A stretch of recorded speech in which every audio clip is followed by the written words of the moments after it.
सो hey hello दोस्तों, welcome back to our own channel. तो आज हम लोग पढ़ने वाले हैं क्लास 10 हिस्ट्री का चैप्टर नंबर 2 यानी कि नेशनलिज्म इन इंडिया। तो दोस्तों, इस चैप्टर का एक्सप्लेनेशन को स्टार्ट करने से पहले अगर आपको नेशनलिज्म इन यूरोप वाला एनिमेटेड वीडियो चाहिए तो उसका लिंक आपको डिस्क्रिप्शन में मिल जाएगा। एंड ऐसे ही एनिमेटेड एक्सप्लेनेटरी वीडियोस को देखने के लिए आप हमारे चैनल को सब्सक्राइब कर सकते हो। तो चलिए लेट्स बिगिन। तो नेशनलिज्म का मतलब अभी तक आपको पता चल ही गया होगा, और अगर आपको नहीं पता है तो मैं बता दूं, नेशनलिज्म का मतलब अपने देश के प्रति आपका फील, आपका प्यार। एक तरह से हम इसको देशभक्ति भी बोल सकते हैं। तो इस चैप्टर का जो सबसे पहला टॉपिक है वो है द फर्स्ट वर्ल्ड वॉर। तो 1914 में जो दुनिया के सबसे बड़े दो सुपर पावर्स होते हैं, यानी कि एक अलाइड पावर्स और एक सेंट्रल पावर, तो ये दोनों के बीच में वॉर हो जाता है। अलाइड पावर में थे Russia, Britain, America and Japan जैसे कंट्री, और सेंट्रल पावर में थी जर्मनी, ऑटोमन एम्पायर और ऑस्ट्रेलियन हंगरी। तो इस वॉर में जो ब्रिटेन है वो भी इंक्लूडेड था। अब क्योंकि ब्रिटेन इंक्लूडेड है तो इंडिया भी इनडायरेक्टली इंक्लूड हो ही जाता है, क्योंकि उस टाइम पे जो ब्रिटेन है वो इंडिया को कॉलोनाइज करके रखा था। मतलब कि उस टाइम पे जो ब्रिटेन था वो हमारे इंडिया पे कब्जा किया हुआ था, और इसीलिए इस वॉर का जो इम्पैक्ट है वो हमारे इंडिया पे भी पड़ रहा था। अब वो कौन कौन से इम्पैक्ट थे आइए पढ़ते हैं। अब क्योंकि एक वॉर को लड़ने के लिए काफ़ी ज़्यादा पैसों की ज़रूरत होती है, तो इसीलिए हमारे इंडिया पे यहाँ पर जो कस्टम ड्यूटीज़ है और इनकम टैक्स, इसको इम्पोज कर दिया जाता है। अब भारी टैक्स वसूल किए जाते थे क्योंकि उनको अपना डिफेंस को सुधारना था, उनको अपना डिफेंस को एक्सपैंड करना था। अब क्योंकि टैक्स बढ़ जाती है तो जाहिर सी बात है बाकी सारे सामानों की भी जो रेट है वो बढ़ जाएगी। तो जितने भी उस टाइम पे गुड्स थे उसका जो दाम था वो करीबन दुगना हो गया था उस टाइम पे। थर्ड इंपॉर्टेंट इम्पैक्ट ये था कि जो ब्रिटिश गवर्नमेंट थी वो इंडियन लोगों को अपने आर्मी में ज़बरदस्ती रिक्रूट करता था, मतलब कि ज़बरदस्ती भर्ती करवा लेता था। इन सब चीज़ों से जो इंडियंस है वो काफ़ी ज़्यादा गुस्सा हो गए थे। और इसी के साथ होता क्या है कि 1918 से 1919 तक एंड 1920 से लेके 1921 तक जितने भी क्रॉप्स जो ग्रो किए जाते थे वो बर्बाद हो जाती है ड्यू टू क्लाइमेट। एंड इस चीज़ से देश में हमारे खाने की शॉर्टेज हो जाता है। देश के लोग हमारे भूखे मर रहे थे। और इसी टाइम पे एक चीज़ और होता है, जैसे हमारा अभी के टाइम पे कोरोना पैंडेमिक चल रहा था, वैसे ही वहाँ पर भी एक पैंडेमिक चलता है जिसका नाम होता है इन्फ्लुएंजा एपिडेमिक, जिससे करीबन 13 मिलियन लोगों की डेथ हो जाती है। अब इतने सारे प्रॉब्लम्स चल रहे थे लोगों में, तो उनको ऐसा लगता है कि उनको एक ऐसे लीडर की ज़रूरत है जो उनका जो प्रॉब्लम है उसको सुलझा सके, उसको ठीक कर सके। तो जनवरी 1915 में एक ऐसे लीडर की यहाँ पर एंट्री होती है जिसका नाम हम लोग सब जानते हैं, और वो थे महात्मा गांधी। तो गांधी जी इंडिया रिटर्न आए थे साउथ अफ्रीका से, और फिर उन्होंने एक ऐसा आइडिया दिया जिसका नाम था Satyagraha, the idea of non violence.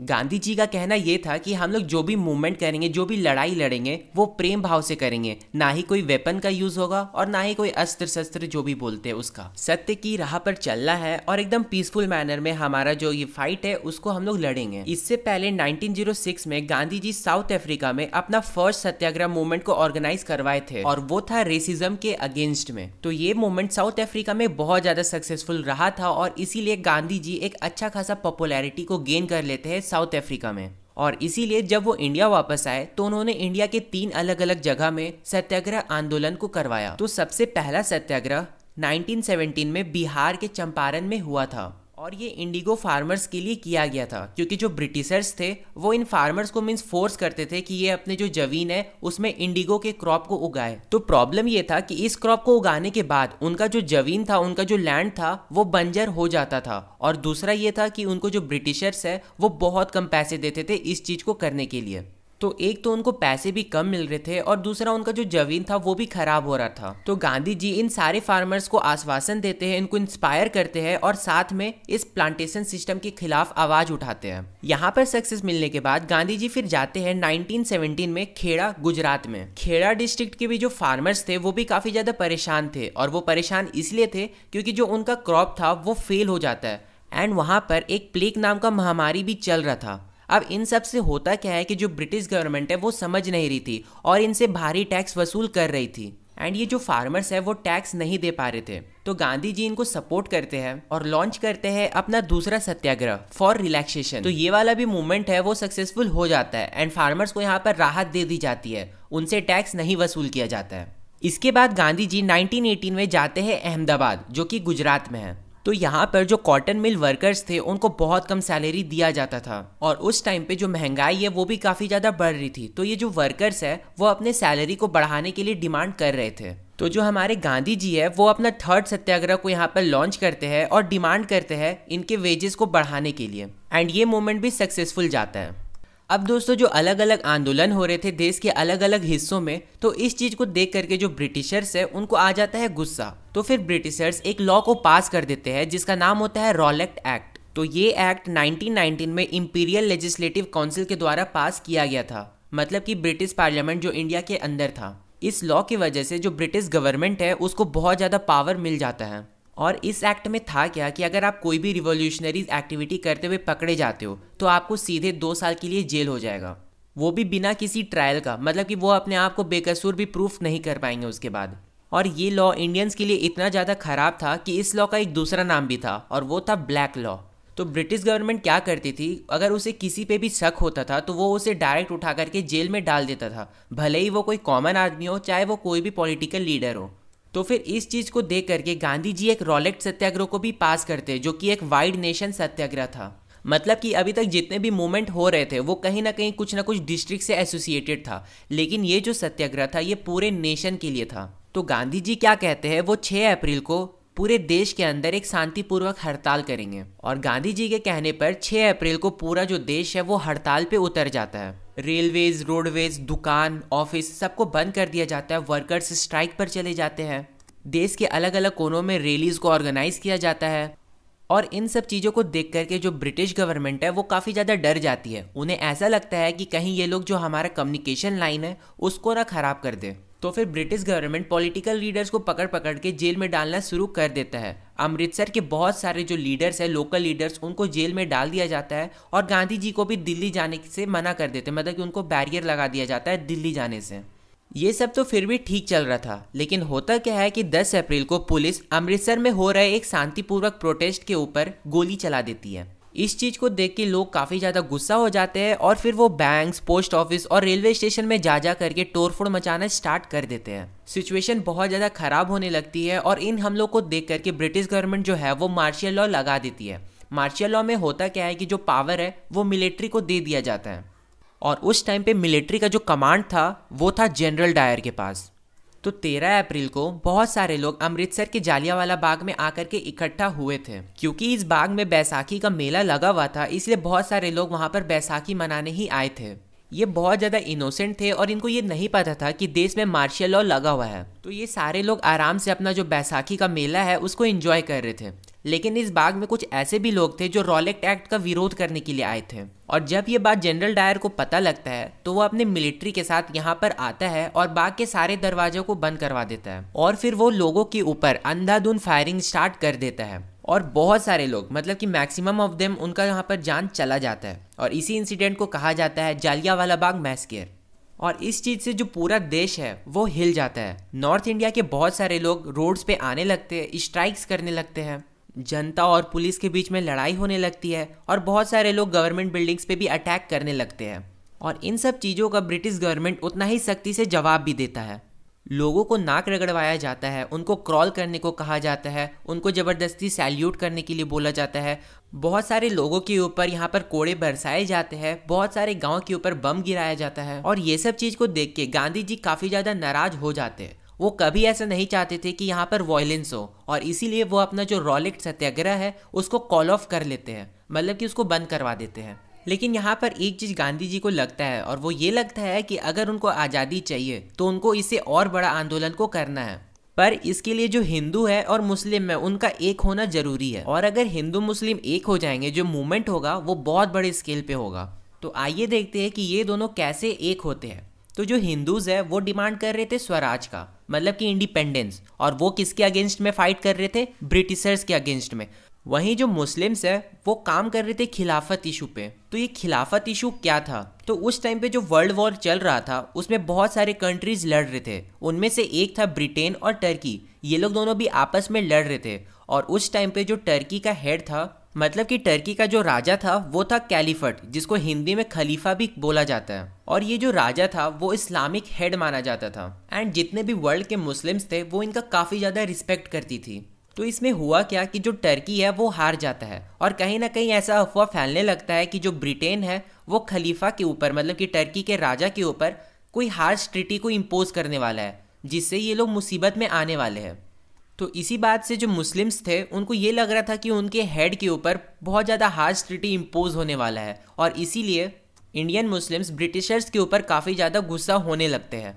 यहाँ पर दोनों जो ग्रुप्स है वो ब्रिटिशर्स के अगेंस्ट में लड़ रहे थे, और यही गांधी जी को एक अच्छा अपॉर्चुनिटी दिखता है। तो फिर इसके बाद होता क्या है कि मार्च 1919 में बॉम्बे के अंदर एक खिलाफत कमेटी बनाया जाता है।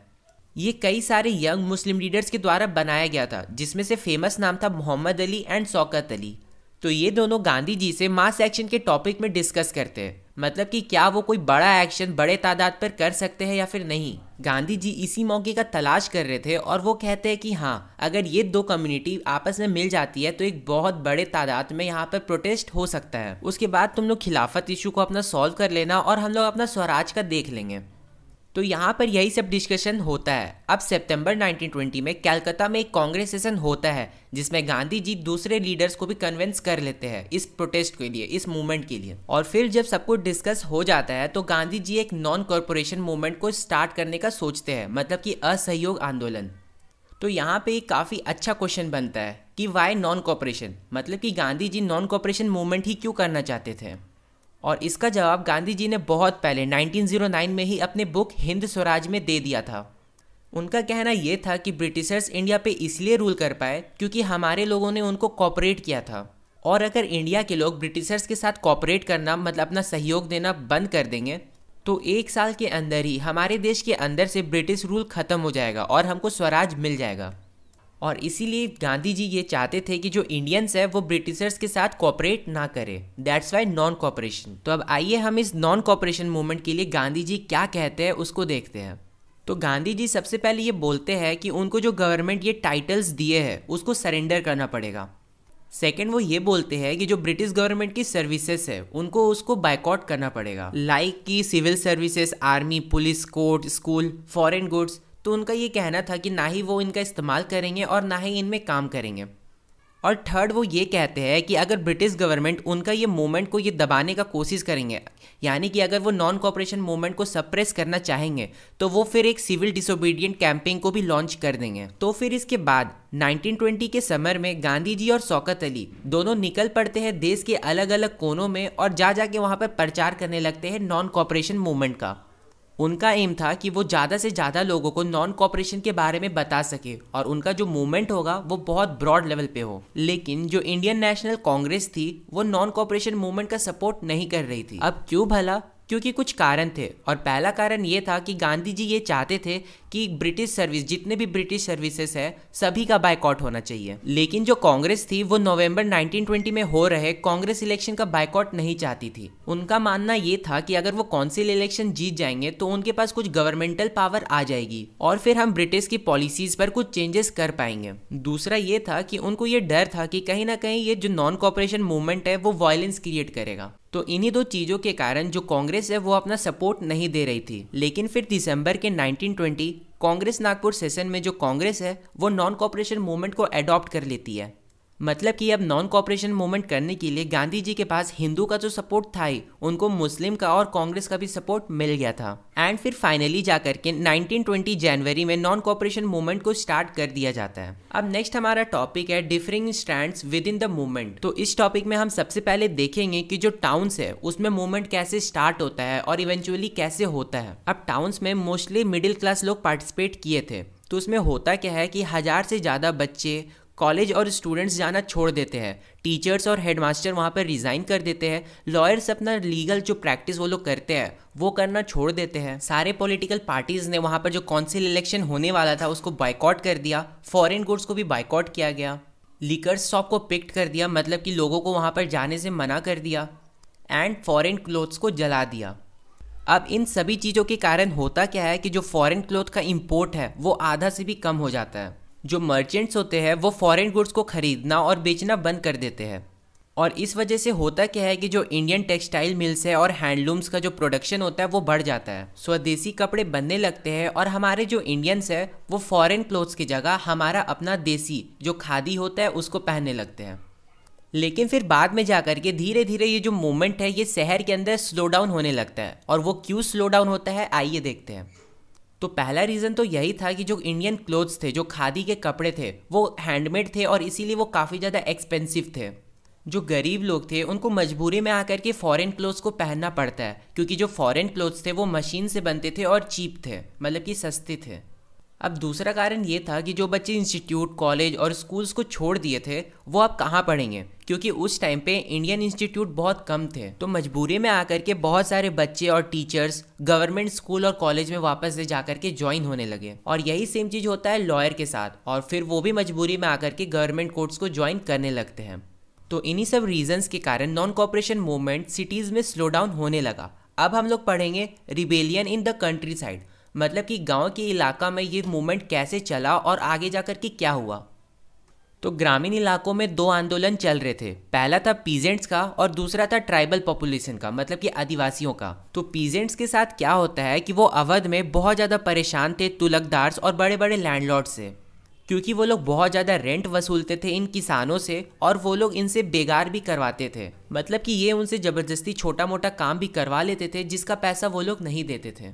और फिर ये डिमांड करते हैं, और इनके डिमांड्स कौन कौन से थे आइए देखते हैं। सबसे पहले तो ये लोग यही बोलते हैं कि इनका जो रेंट है वो कम कर दिया जाए, बेगार सिस्टम को ख़त्म कर दिया जाए, और तीसरा जो ऑपरेसिव लैंडलॉर्ड्स है इनका सोशली बायकॉट होना चाहिए। और इन सब में बाबा रामचंद्र जो कि एक सन्यासी थे वो उनका मदद करते हैं, किसानों का मदद करते हैं। तो बाबा रामचंद्र पीजेंट के साथ मिलकर के एक मूवमेंट करते हैं जिसका नाम होता है नाय धोबी बंस, जिसमें ये लोग जितने भी ऑपरेसिव लैंडलॉर्ड्स थे उनको बेसिक सर्विसेज देना बंद कर देते हैं। लाइक कि ये इनका बाल काटना बंद कर देते हैं, जो वॉशरमैन्स है वो उनका क्लोथ्स को धोना बंद कर देते हैं। नाम ही से सजेस्ट कर रहा है नाई धोबी बंस। अब यहाँ पर पंडित जवाहरलाल नेहरू की एंट्री होती है। तो वो क्या करते हैं कि वो बाबा रामचंद्र के साथ मिलकर अवध किसान सभा बनाते हैं, जो कि किसानों की मदद के लिए अक्टूबर 1920 में बनाई गई थी। और ये सभा इतना ज़्यादा सक्सेसफुल था कि एक महीने के अंदर अंदर 300 से ज़्यादा ब्रांच बनने लगे। लेकिन फिर आगे जाकर के ये जो मूवमेंट है ये थोड़ा वायलेंट हो जाता है। जो पीजेंट्स है, छोटे छोटे पीजेंट्स, वो तुलकदार्स और बड़े बड़े मर्चेंट्स के घर में जा के अटैक करने लगते हैं। बहुत सारे बाजारों को लूट लेते हैं, ग्रेन्स को इकट्ठा कर लेते हैं। और तो और एक फ़नी चीज़ भी होता है यहाँ, जो लोकल लीडर्स थे वो ये अफवाह फैला रहे थे कि गांधी जी ने उनको कहा है कि जो बड़े बड़े लैंडलॉर्ड्स हैं उनका ज़मीन को कब्जा कर लो। तो ये जितना कुछ भी हो रहा था, चल रहा था, उसका बिल गांधी जी पे बनाया जा रहा था। और धीरे धीरे जैसा कि मैंने आपको बताया कि ये मूवमेंट वायलेंट हो रहा था, और इसीलिए जो गांधी जी है और अदर कांग्रेस लीडर्स वो काफ़ी ज़्यादा नाराज़ हो जाते हैं, और यहाँ से भी जो मूवमेंट है वो स्लो डाउन होने लगता है। तो ये तो था पीजेंट्स के बारे में। तो अब हम लोग बात करेंगे ट्राइबल पॉपुलेशन के बारे में। तो यहाँ पर बात होता है आंध्र प्रदेश के बारे में। आंध्र प्रदेश में एक जगह होता है जिसका नाम है गोडेम हिल्स। तो होता क्या है कि वहाँ पर के जो ट्राइबल्स थे, जो आदिवासी थे, वो ब्रिटिशर्स से काफ़ी ज़्यादा परेशान थे, क्योंकि ब्रिटिशर्स जो थे वो उनके फॉरेस्ट एरिया को क्लोज कर दिए थे, मतलब कि वो अब और अपने फॉरेस्ट में नहीं जा सकते थे। एंड आपको तो पता ही होगा कि जो ट्राइबल पीपल है वो फॉरेस्ट पे कितना ज़्यादा डिपेंडेंट है। उनको अपना खाना बनाने के लिए लकड़ियाँ चाहिए जो कि वो लोग फॉरेस्ट से कलेक्ट करते हैं, फ्रूट्स एंड वेजिटेबल्स भी वो लोग वहीं से लाते हैं, अपना कैटल को भी वहीं पर चराते हैं, एंड मैनी मोर। उन्हें ऐसा लग रहा था कि ब्रिटिशर्स उनसे उनका अधिकार को छीन रहे हैं। एंड इसके अलावा ब्रिटिशर्स उनको बेगार करने के लिए भी फोर्स करते थे। और इन्हीं सब चीज़ों के कारण जो ट्राइबल्स थे वो काफ़ी ज़्यादा परेशान थे। एंड इन्हीं की मदद के लिए एक व्यक्ति उभर के आते हैं जिसका नाम था अलूरी सीताराम राजू। तो ये जो बंदा है वो ऐसा बोलता था कि उसके पास सुपर पावर्स है, मतलब कि वो कुछ भी चीज़ को प्रेडिक्ट कर सकता है, एंड इस पे गोलियों का भी कुछ असर नहीं पड़ता है।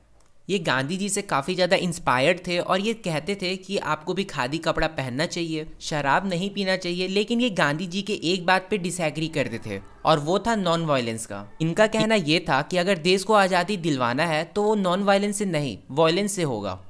तो फिर होता क्या है कि अलूरी सीताराम राजू बहुत सारे ट्राइबल पीपल के साथ मिलकर 1920 में एक गुरिल्ला मूवमेंट को स्टार्ट कर देते हैं। और इस मूवमेंट में ये लोग करते क्या है, ये लोग बहुत सारे पुलिस स्टेशंस पर अटैक कर देते हैं, ब्रिटिश ऑफिशियल्स को मारने पीटने लगते हैं, उनका मर्डर करने लगते हैं। लेकिन अनफॉर्चुनेटली इनको पकड़ लिया जाता है एंड 1924 में इनको मार दिया जाता है। लेकिन तब तक ये हीरो बन चुके थे, एंड आज भी गोडेम हिल्स में जो लोग रहते हैं वो इनको अपना मसीहा, अपना हीरो समझते हैं और इनको याद करते हैं। अब नेक्स्ट हमारा टॉपिक है स्वराज इन प्लांटेशन। तो इसमें होता क्या है कि बहुत सारे लोग जो है असम के, वो असम के टी गार्डन में काम करते थे एज प्लांटेशन वर्कर्स। तो 1859 में एक इनलैंड इमिग्रेशन एक्ट पास हुआ था जिसमें ये था कि प्लांटेशन वर्कर्स बिना परमिशन के टी गार्डन को छोड़ के नहीं जा सकते थे।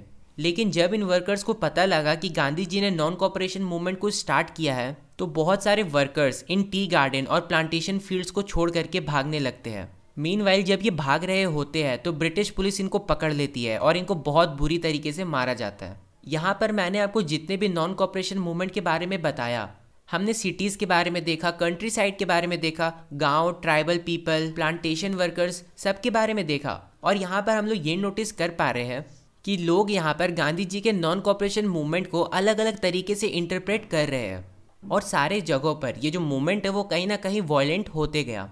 और अब हम लोग बात करेंगे चौरी चौरा इंसिडेंट के बारे में, जो कि गोरखपुर में 1992 में हुआ था। तो होता क्या है कि बहुत सारे लोग यहाँ पर मार्केट में पीसफुल डिमॉन्स्ट्रेशन कर रहे थे और फिर होता क्या है कि वहाँ की लोकल पुलिस इन पर लाठीचार्ज करना स्टार्ट कर देती है। और इस चीज़ से गुस्से में आकर लोग क्या करते हैं कि वहाँ पर आसपास के पुलिस स्टेशन में जाते हैं और पुलिस स्टेशन को आग लगा देते हैं, जिससे होता क्या है कि पुलिस स्टेशन तो जलता ही है, उसके अंदर जो पुलिस ऑफिसर्स थे वो भी जल के मर जाते हैं। और कहीं ना कहीं गांधी जी का इन सब चीज़ों पर नज़र था और इसीलिए वो अपना नॉन कॉपरेशन मूवमेंट को विड्रॉ कर लेते हैं, रोक देते हैं।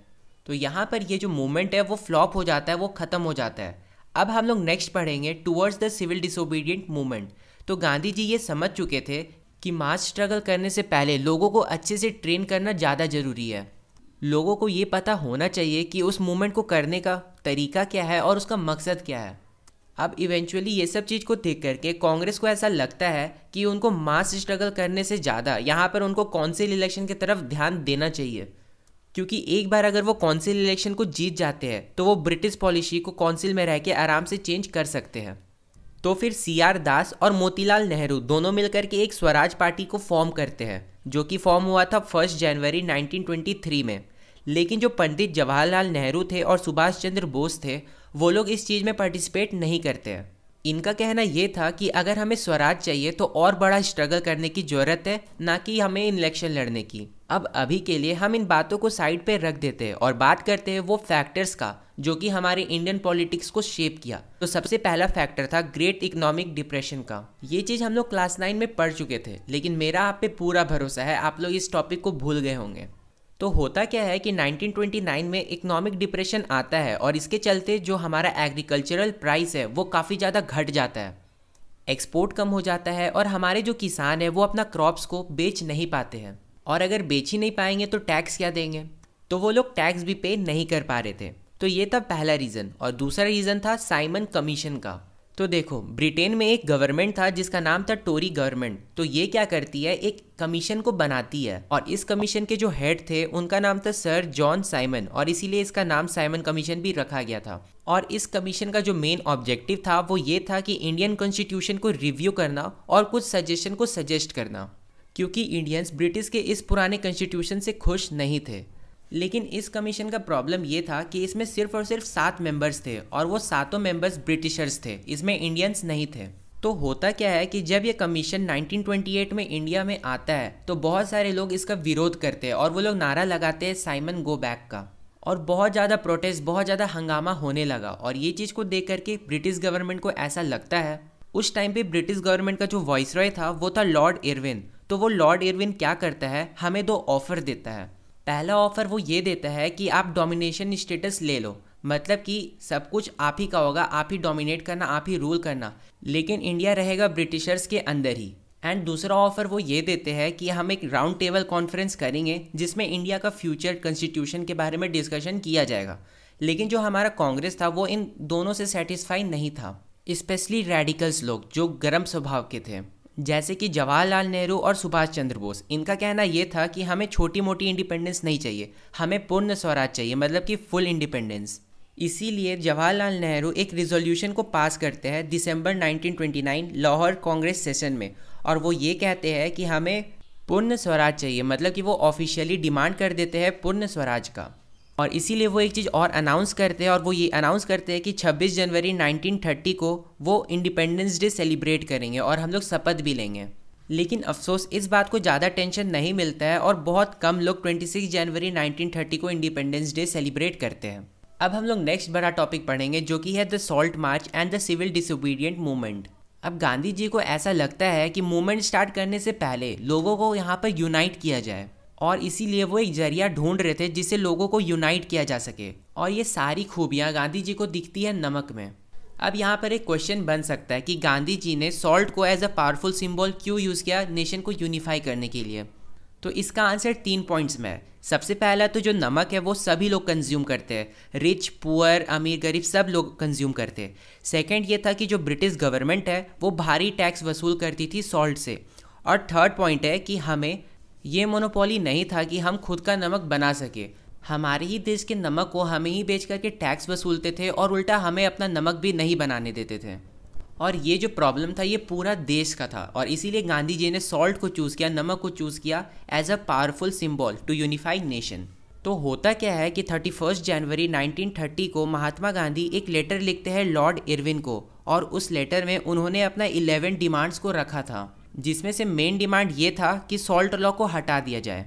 एंड उन्होंने ये भी मेंशन किया था कि अगर 11 मार्च तक उनकी डिमांड्स को पूरी नहीं की जाएगी तो वो फिर एक सिविल डिसोबीडिएंट मूवमेंट को ऑर्गेनाइज कर देंगे। एंड यहाँ पर लॉर्ड इरविन से एक गलती हो जाती है, वो गांधी जी को हल्के में ले लेता है एंड ये लेटर को नज़रअंदाज कर दिया जाता है। और इस चीज़ से होता क्या है कि गांधी जी नाराज़ हो जाते हैं और स्टार्ट कर देते हैं अपना सॉल्ट मार्च, और इसे हम डांडी मार्च भी कहते हैं। तो इसमें होता क्या है कि गांधी जी अपने 78 ट्रस्टेड वॉलंटियर्स को लेकर के मार्च करना स्टार्ट कर देते हैं फ्रॉम साबरमती आश्रम टू डांडी, जो कि गुजरात में है। और ये जो डिस्टेंस था वो तकरीबन 240 माइल्स का था। तो गांधी जी और उनके वॉलंटियर्स 10 माइल्स पर डे के हिसाब से चलते थे। तो ये यात्रा पूरे 24 दिनों तक चलती है और फाइनली 6 अप्रैल को गांधी जी पहुंच जाते हैं डांडी। और वहाँ पर वो क्या करते हैं, वो नमक बनाना स्टार्ट करते हैं एंड उस कानून को जो सॉल्ट का लॉ था उसको तोड़ देते हैं। एंड यहीं से शुरुआत होती है सिविल डिसोबीडिएंट मूवमेंट की। अब देखो, पहले जो हो रहा था नॉन कॉपरेशन मूवमेंट, उसमें हम लोग को क्या करना था कि हम लोग को सिर्फ जो गवर्नमेंट है उसको कॉपरेट नहीं करना था, उनका सपोर्ट नहीं करना था। बट यहाँ पर सिविल डिसोबीडिएंट मूवमेंट में हम लोग को ना ही सपोर्ट करना है बल्कि उनके जो कॉलोनियल लॉ थे, जो उन्होंने हम पर लॉ इम्पोज किया हुआ था, उसको भी तोड़ना था। अब क्योंकि गांधी जी ने गैर कानूनी तरीके से डांडी में सॉल्ट को बनाया था, तो इसी चीज़ से इंस्पायर होकर के जो लोग हैं वो बहुत सारी जगह में नमक बनाने लगते हैं एंड कॉलोनियल लॉ को तोड़ने लगते हैं। तो फॉरेन क्लोथ्स को बायकॉट किया जाता है, लिकर शॉप को पिक्ट किया जाता है, पीजेंट्स जो है वो अपना रेवेन्यू जो वो लोग टैक्स देते थे वो बंद कर देते हैं टैक्स देना, और जो ट्राइबल पीपल थे वो लोग गैर कानूनी तरीके से फॉरेस्ट में घुस जाते हैं। एंड ये सब चीज़ को देख के ब्रिटिश गवर्नमेंट थोड़ी ना शांत रहने वाली थी, तो वो क्या करते हैं, हमारे लीडर्स को अरेस्ट करना स्टार्ट कर देते हैं, जिसके कारण बहुत ज़्यादा वायलेंस हो जाता है। एंड फिर जो ब्रिटिशर्स है वो हमारे लोगों को बहुत बुरी तरीके से मारने भी लगते हैं। फॉर एग्जांपल पेशावर में अब्दुल गफर खान को अरेस्ट कर लिया जाता है एंड ठीक उसके बाद महात्मा गांधी को भी यहाँ पर अरेस्ट कर लिया जाता है। एंड इस चीज़ को देख के बहुत ज़्यादा वायलेंस क्रिएट हो जाता है एंड लगभग 1 लाख से ज़्यादा लोगों को अरेस्ट कर लिया जाता है। एंड ये सब चीज़ को देख करके गांधी जी को बहुत बुरा लगता है, क्योंकि वो पहले से ही वायलेंस नहीं चाहते थे, और इसीलिए जो गांधी जी है वो सिविल डिसोबीडिएंट मूवमेंट को भी कॉल ऑफ कर लेते हैं। और फिर एक पैक्ट साइन होता है गांधी जी और लॉर्ड इरविन के बीच में, जो कि है गांधी इरविन पैक्ट। तो ये साइन होता है 5 मार्च 1931 में, जिसमें होता क्या है कि लॉर्ड इरविन का डिमांड होता है कि गांधी जी को सेकेंड राउंड टेबल कॉन्फ्रेंस में पार्टिसिपेट करना होगा, और इसके बदले में गांधी जी का ये डिमांड रहता है कि उनको जितने भी पॉलिटिकल लीडर्स को अरेस्ट किया, उन्होंने जितने भी पॉलिटिकल लीडर्स को अरेस्ट किया सबको रिलीज़ करना होगा। तो फिर गांधी जी जाते हैं London second round table conference को अटेंड करने के लिए, लेकिन वहाँ पर गांधी जी की बातों को नज़रअंदाज कर दिया जाता है और उनके सारे पॉइंट्स को नेग्लेक्ट कर दिया जाता है। और इससे होता क्या है कि जब गांधी जी लौटते हैं तो वो काफ़ी ज़्यादा डिसअपॉइंटेड होते हैं, और आने के बाद वो ये भी देखते हैं कि जो जवाहरलाल नेहरू है और गफर खान है, दोनों को रिलीज़ नहीं किया गया है, मतलब कि वो अभी भी जेल में है। एंड इन सब चीज़ों में एक चीज़ और होता है, और वो ये होता है कि कांग्रेस पार्टी को इलीगल डिक्लेयर कर दिया जाता है। एंड ये सब चीज़ को देख करके गांधी जी को ऐसा लगता है कि उनके साथ धोखा हुआ है एंड वो फिर से एक बार सिविल डिसोबीडिएंट मूवमेंट को स्टार्ट करेंगे। और उन्होंने ऐसा ही किया, वो सिविल डिसोबीडिएंट को लॉन्च तो जरूर करते हैं, लेकिन उस मूवमेंट ने अपना सारा मोमेंटम को लूज़ कर दिया 1934 में। अब नेक्स्ट हम लोग पढ़ेंगे कि how participants saw the movement, मतलब कि इस टॉपिक में हम देखेंगे कि जो अलग अलग ग्रुप्स थे वो कैसे इस मूवमेंट में पार्टिसिपेट करते हैं। तो सबसे पहले बात करते हैं रिच पीजेंट्स के। फॉर एग्जांपल पाटीदार्स ऑफ गुजरात और जाट्स ऑफ यूपी। तो ये लोग क्या करते थे, ये लोग कमर्शियल क्रॉप ग्रो करते थे। अच्छा पैसा, ज़्यादा पैसा कमाने के लिए ये लोग कमर्शियल क्रॉप ग्रो करते हैं, लेकिन फिर जब इकोनॉमिक डिप्रेशन आता है तो ये लोग बहुत बुरी तरीके से स्ट्रगल करते हैं, क्योंकि डिप्रेशन के कारण इनके क्रॉप्स के दाम गिर गए थे और इनका इनकम भी बहुत ज़्यादा कम हो गया था। और अब क्योंकि इनका जो इनकम है वो बहुत कम हो गया था, तो ये गवर्नमेंट का जो रेवेन्यू है, उनका टैक्स है, उसको भी पे नहीं कर पा रहे थे। तो जब गांधी जी ने सिविल डिसोबीडिएंट मूवमेंट को स्टार्ट किया तो ये लोग अच्छे मात्रा में इस मूवमेंट में पार्टिसिपेट करते हैं। और ये इसलिए पार्टिसिपेट करते हैं क्योंकि इनको हाई रेवेन्यू को कम करवाना था। लेकिन 1931 में जब ये मूवमेंट को कॉल ऑफ किया जाता है तो इनको बहुत बुरा लगता है एंड इनकी जो समस्या थी वो भी सॉल्व नहीं होती है। तो जब दोबारा से गांधी जी ने रिलॉन्च किया सिविल डिसोबीडिएंट मूवमेंट 1932 में, तो ये लोग पार्टिसिपेट नहीं करते क्योंकि ऑलरेडी इनका पहले पार्टिसिपेट किए थे बट उसका कोई फ़ायदा होता नहीं है, तो इस बार वो लोग पार्टिसिपेट नहीं करते हैं। तो ये तो थी रिच पीजेंट्स की कहानी। तो अब हम लोग देखेंगे पुअर पीजेंट्स के बारे में। अब क्योंकि इन पुअर पीजेंट्स के पास खुद का तो ज़मीन होता नहीं था, तो ये लोग रेंट पे लैंडलॉर्ड से ज़मीन लेते थे, उसमें फसल उगाते थे और फिर उसका रेंट देते थे, उसका कुछ पार्ट्स होता था उसको देते थे। लेकिन जब इकोनॉमिक हार्डशिप आया तो ये रेंट नहीं दे पा रहे थे, तो इनका डिमांड था कि जो लैंडलॉर्ड्स है वो इनके अनपेड रेंट को माफ़ कर दे। और इनको उस टाइम पे कांग्रेस का सपोर्ट नहीं मिलता है क्योंकि कांग्रेस अपना रिलेशन बड़े बड़े लैंडलॉर्ड से बिगाड़ना नहीं चाह रही थी। तो अब हम लोग देखेंगे कि जो बिजनेस क्लास के लोग हैं वो लोग इस मूवमेंट में क्यों पार्टिसिपेट करते हैं। तो इनका प्रॉब्लम क्या था कि उस टाइम पे जो ब्रिटिश गवर्नमेंट थी कुछ ऐसे नियम, कुछ ऐसे लॉ को पास की हुई थी जिसके कारण ये अपना जो सामान है उसको रिस्ट्रिक्टली बेच सकते थे। मतलब कि ऐसे कानून जो इनके बिजनेस एक्टिविटी को रिस्ट्रिक्ट करती थी। तो इनका डिमांड भी यही था कि जो पॉलिसीज़ इनको बिजनेस करने में रिस्ट्रिक्ट करती है उसको हटा दिया जाए। दूसरा प्रॉब्लम ये था कि उस टाइम पे इंडिया फॉरेन गुड्स को इंपोर्ट करता था और वो बहुत ज़्यादा चीप होते थे, तो ऐसे में इनका सामान को कौन खरीदेगा। और इसीलिए जो बिजनेस क्लास के लोग थे उनको बहुत ज़्यादा लॉस फेस करना पड़ता था। तो ये लोग ये भी चाहते थे कि समहाउ फॉरेन गुड्स का इंडिया में इम्पोर्ट बंद हो जाए। और इसी चीज़ को अचीव करने के लिए इन्होंने 2 फेडरेशन भी बनाया। फर्स्ट वाले फेडरेशन का नाम था Indian industrial and commercial Congress in 1920 and second वाले का नाम था federation of Indian chamber of commerce and industries इन 1927। और इनको लीड कौन कर रहा था? तो पहला नाम था पुरुषोत्तम दास ठाकुर दास एंड सेकेंड था GD बिरला। तो ये लोग जब सिविल डिसोबीडिएंट मूवमेंट स्टार्ट होता है तो उसमें बहुत ज़्यादा पार्टिसिपेट करते हैं और उसके बाद ये लोग फॉरेन गुड्स को बाय और सेल करना बंद कर देते हैं। एंड क्योंकि ये लोग बिजनेस क्लास से थे तो ये लोग मूवमेंट को फाइनेंशियली भी सपोर्ट करते थे, मतलब मूवमेंट को चलाने के लिए पैसे भी फंड करते थे। तो अब हम लोग बात करेंगे इंडस्ट्रियल वर्किंग क्लास के बारे में। तो इस क्लास के लोग उतना ज़्यादा तो पार्टिसिपेट नहीं करते एक्सेप्ट नागपुर रीजन। एंड जो लोग पार्टिसिपेट किए वो लोग गांधी जी के कट्टर फैन थे, मतलब कि वो लोग गांधी जी के जितने भी प्रोग्राम्स थे उसको फॉलो करते थे, लाइक कि boycott foreign goods and many more. And इनके लिए जो मूवमेंट था वो था low wage and poor working condition के अगेंस्ट में। लेकिन कांग्रेस इनको सपोर्ट नहीं करती है क्योंकि जो बड़े बड़े बिजनेसमैन हैं, इंडस्ट्रियलिस्ट है, वो लोग भी अच्छे मात्रा में पार्टिसिपेट करते हैं इस मूवमेंट में। तो कांग्रेस को ऐसा लग रहा था कि अगर हम लोग इनको सपोर्ट करेंगे तो कहीं ना बड़े जो इंडस्ट्रियलिस्ट है जो इनको सपोर्ट कर रहे हैं वो अपना सपोर्ट वापस ना ले ले। तो अब हम लोग देखेंगे पार्टिसिपेशन ऑफ वुमेन। इस मूवमेंट में महिलाओं का भी काफ़ी ज़्यादा कंट्रीब्यूशन रहा है। फॉर एग्जांपल जब गांधी जी डांडी मार्च कर रहे थे और जब वो वहाँ पर रुकते, वो कहीं पर भी रुकते हैं, तो घर से हज़ारों की मात्रा में महिलाएं बाहर निकल जाती है उनको सुनने के लिए। और इन्होंने बहुत सारे प्रोटेस्ट मार्च में अपना योगदान दिया था और ये लोग सॉल्ट मैन्युफैक्चरिंग में भी इंक्लूडेड थे। तो अब हम लोग पढ़ेंगे the limits of civil disobedience movement. मतलब कि इस टॉपिक में हम लोग ये देखेंगे कि कमी कहाँ रह गई सिविल डिसोबीडियंट मूवमेंट में। पहला तो कमी यही रह गई थी कि बहुत सारे सोशल ग्रुप के लोग इसको ज्वाइन नहीं किए थे। For example Dalits and Muslims. Dalits ने इसलिए सपोर्ट नहीं किया था क्योंकि कांग्रेस उनको सपोर्ट नहीं करती थी। कांग्रेस को ऐसा लग रहा था कि अगर वो लोग दलित्स को सपोर्ट कर देते हैं तो कहीं ना हाई क्लास हिंदू उनसे नाराज ना हो जाए। कांग्रेस तो सपोर्ट नहीं कर रही थी लेकिन गांधी जी इनको पूरा सपोर्ट कर रहे थे। गांधी जी का कहना था कि ये लोग हरिजन्स है, मतलब कि children's of God. Gandhi ji का ऐसा मानना था, वो ये बोलते थे कि अगर हम लोग सोसाइटी से अनटचेबिलिटी को नहीं हटाते हैं तो हम लोग को स्वराज कभी भी नहीं मिलेगा। इसीलिए जो दलित्स लोग हैं वो सेपरेट इलेक्टोरेट की डिमांड कर रहे थे। इस चीज़ के लिए डॉक्टर BR अम्बेडकर भी दलित्स का काफ़ी ज़्यादा सपोर्ट करते हैं और इसीलिए BR अम्बेडकर जी ने इनके लिए एक एसोसिएशन भी बनाया था, द डिप्रेस्ड क्लास एसोसिएशन 1930। लेकिन इस चीज़ से गांधी जी खुश नहीं थे। गांधी जी दलित्स को सपोर्ट तो पूरा कर रहे थे लेकिन वो इस बात से नाखुश थे कि वो लोग सेपरेट इलेक्टोरेट के लिए क्यों डिमांड कर रहे हैं। गांधी जी का मानना ये था कि अगर इनको सेपरेट इलेक्टोरेट दे दिया जाता है तो सोसाइटी में और भी ज़्यादा डिसइंटीग्रेशन होगा और इसीलिए वो अपने बात को मनवाने के लिए फास्ट अनटू डेथ का ऐलान करते हैं। मतलब कि जब तक वो लोग गांधी जी की बात को नहीं मानते तब तक गांधी जी कुछ खाएंगे नहीं। अब क्योंकि सभी लोग गांधी जी का बहुत ज़्यादा रिस्पेक्ट करते थे, इसीलिए वो लोग उनकी बात को मान लेते हैं और फिर एक पूना पैक्ट साइन होता है सितंबर 1932 में। मतलब कि एक समझौता होता है अंबेडकर जी और गांधी जी के बीच में।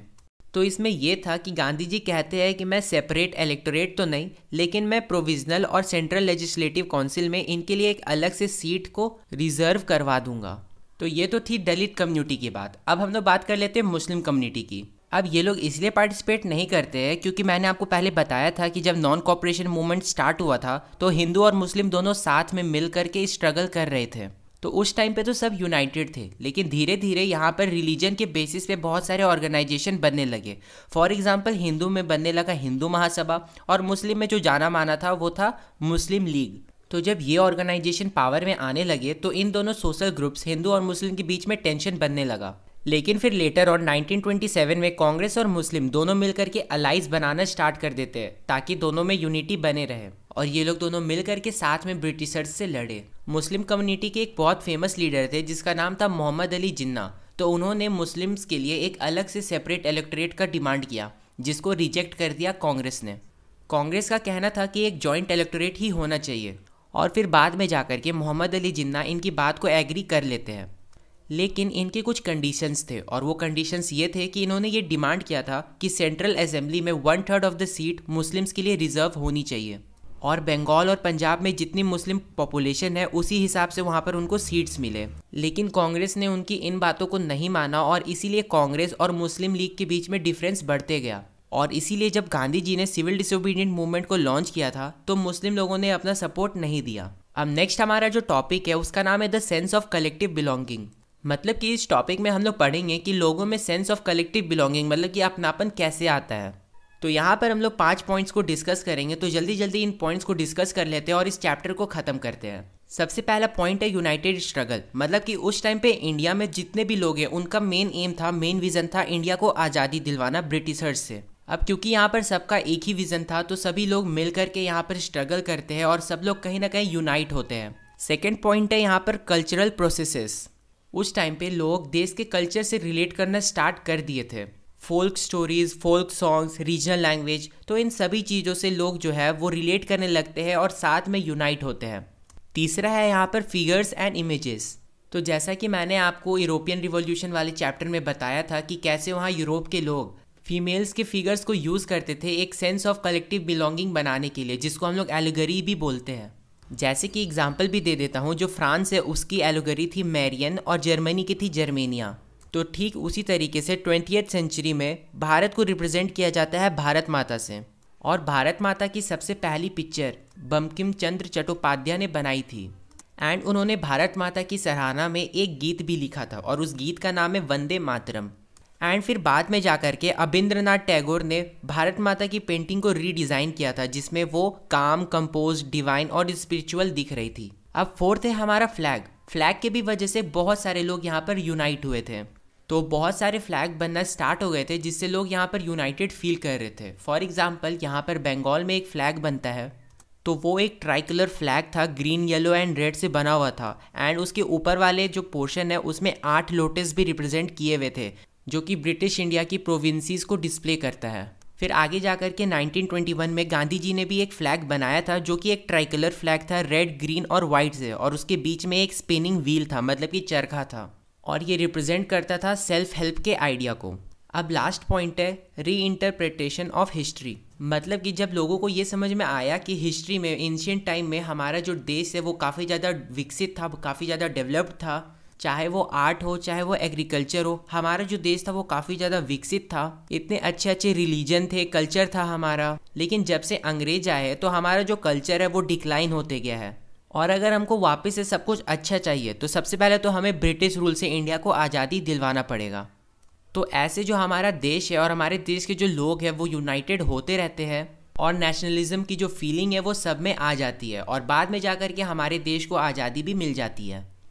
तो ये था दोस्तों आज का हमारा चैप्टर ऑल अबाउट। तो अगर आपको मेरा एक्सप्लेनेशन, मेरा एडिटिंग, एनिमेशन अच्छा लगा तो एक लाइक तो कर ही देना, और हाँ, सब्सक्राइब भी कर ही देना for more animated explanatory videos.